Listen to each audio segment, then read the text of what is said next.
Hey guys, what's up? My name is Anthony. Welcome to another edition of BNA Sports Talk. And today what I want to talk about mainly is Ryan Fitzpatrick, and then I'll do a little bit of a topic about the Jets at the end of the video because I feel like I didn't include something that I wanted to in my AFC East report. So the main topic, this is just on my mind. Like, we talk about the election, we could talk about the trade deadline. Nothing happened. The Giants picked up Dante Pettis. Good signing. Golden Tate, a little bit of drama there, but I wanted to discuss about Ryan Fitzpatrick. Where is he going to go next? The highly debated topic. You know, is he going to do the next stop in his AFC roundabout? Maybe. That's actually number 5 on my list, the New England Patriots. Now, there aren't too many teams. If you picture it, a lot of teams feel like they have their quarterback. You think that the Raiders are going to go up and pick a Ryan Fitzpatrick? Could be interesting, but the Patriots are going to need a quarterback. And we see with Cam Newton, his turnovers are killing Bill Belichick. He's like, he doesn't want the quarterback to turn the ball over. And that's a Patriot way. Don't turn the ball over, and you'll be fine. You don't have to be some miraculous guy, but don't give the other team more tries, especially against that Patriot defense that's bending and breaking, you know. Like, let's play some ball control offense. Cam Newton hasn't really been doing that. He's been a little bit careless with the football. Now, it's not really his fault. He has no talent around him. But bring in a cheap guy, you know, a cheap Bill Belichick type contract where, yeah, come in, Ryan Fitzpatrick. You know, you can advertise it as, you know, stay in every single team. Are they going to start Jarrett Stidham, you know, and have a QB battle like that? I think they're going to be a top 10 pick next year, so you're going to have a shot at a Justin Fields, a Kyle Trask, a Zach Wilson, whoever you want. So bring in Ryan Fitzpatrick, coach him up, and I feel like the Patriots think they have enough coaching on this team to not need a veteran-type guy like that, but it can never hurt. You might as well just keep Brian Hoyer at this point, but Brian Hoyer really does suck. I think Ryan Fitzpatrick could be interesting and, you know, could win some games, and then you put in the rookie quarterback enough to make the playoffs and kind of push that Tom Brady narrative away. Number 4 on my list is New Orleans Saints. Now, they already have 2 other quarterbacks waiting to go up on their roster, but Jameis Winston, he only signed the 1-year deal. It's not like he signed this multi-year deal with the Patriots to stay. The Saints to stay. Sean Payton is a creative offensive mind. Ryan Fitzpatrick doesn't really allow him to do too much, but he could be a ball distributor in that offense, I feel. You know, now you're throwing into undrafted free agents. You need more talent on this team. They are almost $100 million over the cap next year right now. And they're going to have to dump Drew Brees' contract easy. Then are you going to have to get rid of Michael Thomas? You take a look at the defense, Michael Davenport. Who are you going to have to get rid of now? You have to get a lot of people. That's the answer. And especially now they're going all in with Quan Alexander. It's going to be a mess next year as far as cap. Stabilize the franchise a little bit. Bring in Ryan Fitzpatrick, maybe ride a little bit Taysom Hill. You can't spend a high draft pick on a quarterback next year, I don't think. You have to refill the talent on this team, and making smart signings like Ryan Fitzpatrick could work. You're in a dome. He's old, and it could work. For number 3 on my list, it's not in a dome, which is why I don't think it's going to happen. It's the Chicago Bears. Now, they severely reduced Nick Foles' contract. They're not going to pick Mitch Trubisky's 50-year option. Well, they didn't pick up Mitch Trubisky's 50-year option. So, you know, he's not going to be there. And they're just going to probably cut ties with him. I think next year he's not going to be the quarterback for them.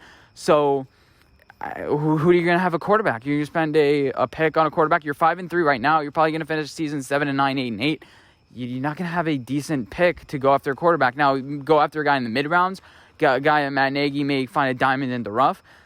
But Ryan Fitzpatrick, cheap contract. Again, big wins. But I think you could play through the run. You have David Montgomery. You're going to have your guard come back. His name is Chase Daniels. It's like, I forget the name of their guard. He got injured, but he's a Pro Bowl caliber player that got injured. Cody Whitehair is decent. You need a better center. Your tackles are awful. But Ryan Fitzpatrick can make things happen. He's 37 years old. He's not getting any younger.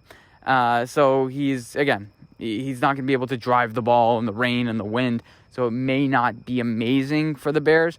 But I can see Matt Nagy kind of just, okay, let's just see what this guy got. Bring him in pretty much the same points as the Saints. You know, we know what Ryan Fitzpatrick is at this point. He'll give you a couple of good games, and he's the stopgap guy. The next team that could look for a stopgap guy is the 49ers. And again, like the Saints, a lot of money. But the difference between the Saints is they're more sellers than buyers. So they may go along with that trend and just get a Ryan Fitzpatrick just for a guy that could, that I feel like Kyle Shanahan can talk to and just have a conversation. Like, he knows he's seen a lot of offenses. He'll learn it. He'll pick it up quick.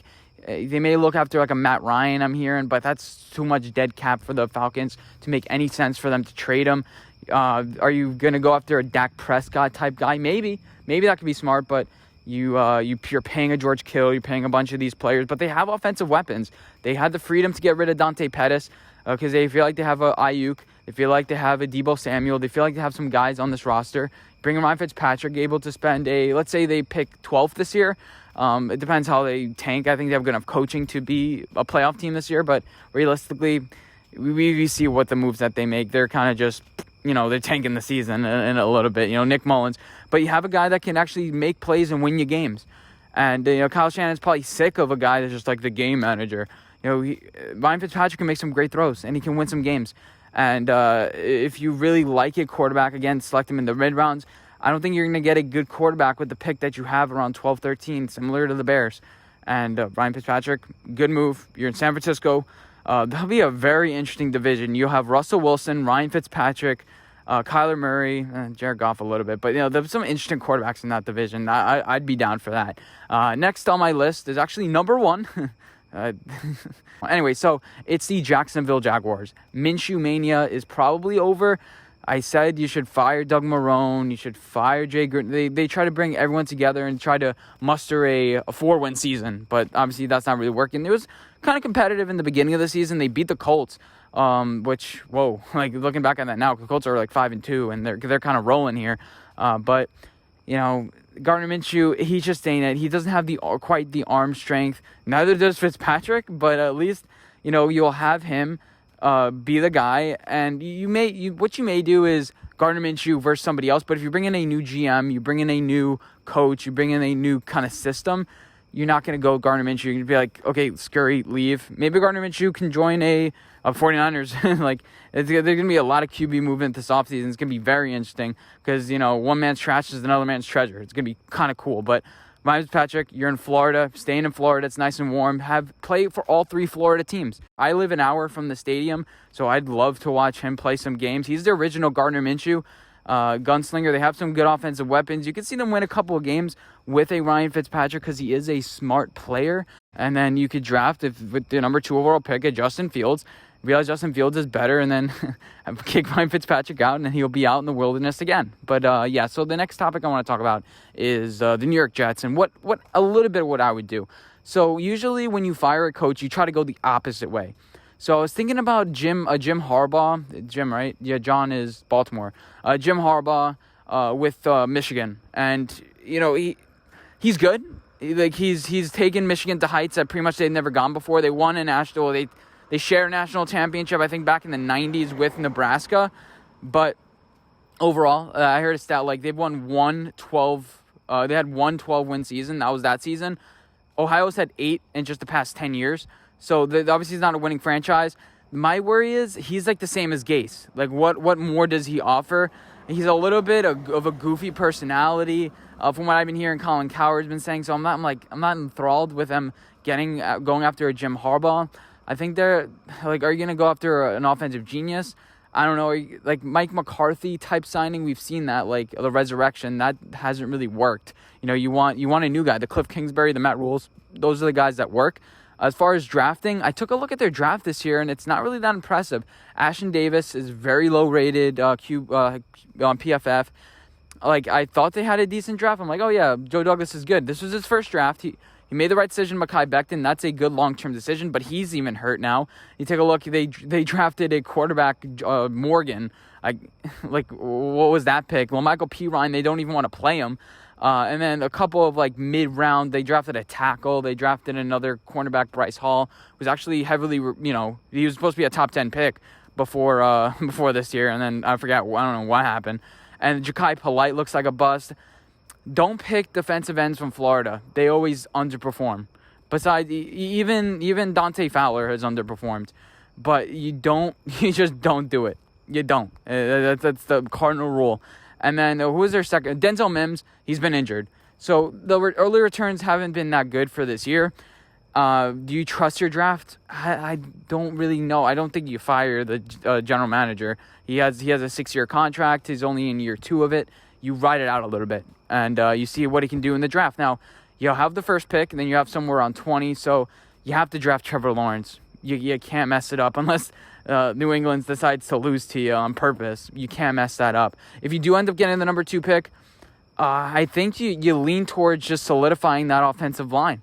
I don't think you go after a Justin Fields. Now, Sam Darnold has been injured, which is why you're willing to move off him, but you're not going to get much for him. People saying a first. I think they're going to barely get a 4th-round pick for him. We've seen with Le'Veon Bell, they couldn't get anything for him. So how do you think that, Sam Darnold, an injured commodity who hasn't really shown much, is going to do? 3 passing touchdowns, 6 interceptions. And it hasn't really been that good, and he's still struggling with throwing inside the pocket. I think he's better on the run, so he's not going to be a true pocket passer. And it's going to be very interesting to see what the Jets do. Those are some of my just updated thoughts about the Jets. Hopefully you guys enjoy this video. Let me know what you guys think, and I'll see you guys in my next video. Bye, guys.